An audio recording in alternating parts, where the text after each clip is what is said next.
to a few examples, and I'll pick four today, where the budget has betrayed the most fundamental expectations from the nation: health, fiscal stimulus, defence and agriculture. First, health. Given the unexpected challenges we have collectively faced since last year, which has destroyed both lives and livelihoods, the people of our country expected revolutionary allocations for healthcare.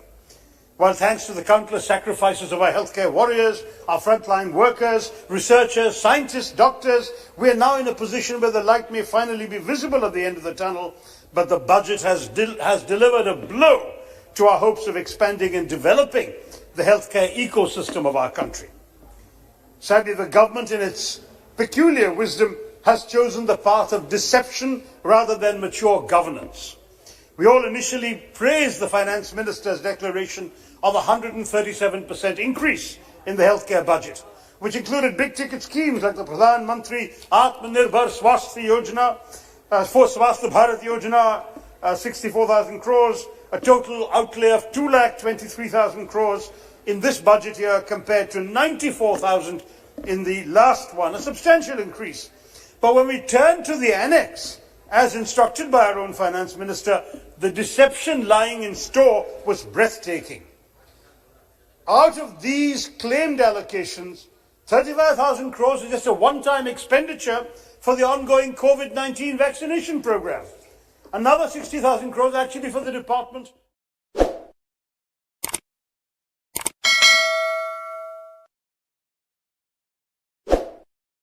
stimulus to all those affected, to key industries, particularly our MSMEs, the backbone of the economy, and the informal sector. Similarly, we demanded increased government expenditure and at the same time an effort to put money in the hands of the people by boosting employment and livelihood generation. Nothing of the sort has happened. Instead of boosting funding, the government has either bizarrely slashed funds or offered deceptive programs that focus on liquidity rather than direct fiscal support. Let's face it, providing cheaper credit to businesses will be of little value unless consumption demand increases. But demand won't increase until people have money to spend. Yet no real money has been provided and no means of earning money. Funding for key schemes like Minrega, the Mahatma Gandhi National Rural Employment Guarantee Scheme, have been slashed in that scheme by 35%. The same applies to Pradhan Mantri Kaushal Vikas Yojana. Support for key sectors like the MSMEs I mentioned is largely absent. Your so-called support for MSMEs, ma'am, relies on allocations for meaningless exercises like the Guarantee Emergency Credit Line, which is only to provide collateral-free loans to MSME businesses and not direct fiscal support. The fact is that the tourism and hospitality industries have perhaps been the worst affected. They're in crisis, they're near collapse.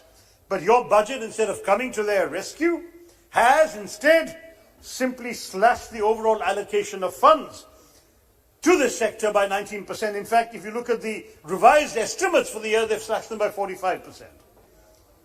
We heard the Finance Minister last week and the Prime Minister today repeatedly invoking Atmanirbhar Bharat. Well, Bharat should be Atmanirbhar, not Bharatvasis. Your Atmanirbharta should not mean that you're telling your own citizens, you're on your own, be self-reliant, the government will do nothing for you. That is not the kind of Atmanirbharta this country needs. Third, defence.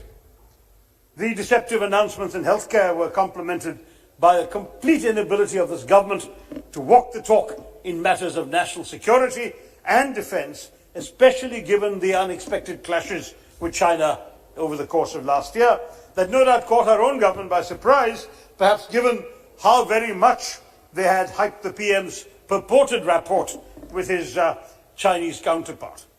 Instead, we have a government minister helping the Chinese make the case that they are more sinned against than sinning, part of the government's efforts to underplay the crisis after the Prime Minister claimed no territory had been lost. This government has a duty to ensure that our armed forces are safe and well supported, and that they have all the tools and resources they need to keep aggressors at bay, not to pretend that there is no problem when we know there is. I'm shocked that the Honourable Finance Minister did not even mention the word defence in her speech. We really expected from this government an effort to support our long pending modernization and acquisition programs. But despite all the chest thumping and sloganeering about the supposed 18.5% increase in capital outlays, the numbers show us clearly that in matters of national security, the government's talk of nationalism is hollow. It's full of sound and fury, signifying nothing. The capital outlay allocation, rupees 1.35 lakh crores, is only 0.4% higher than the 2020-21 revised estimates of 1.34 crores.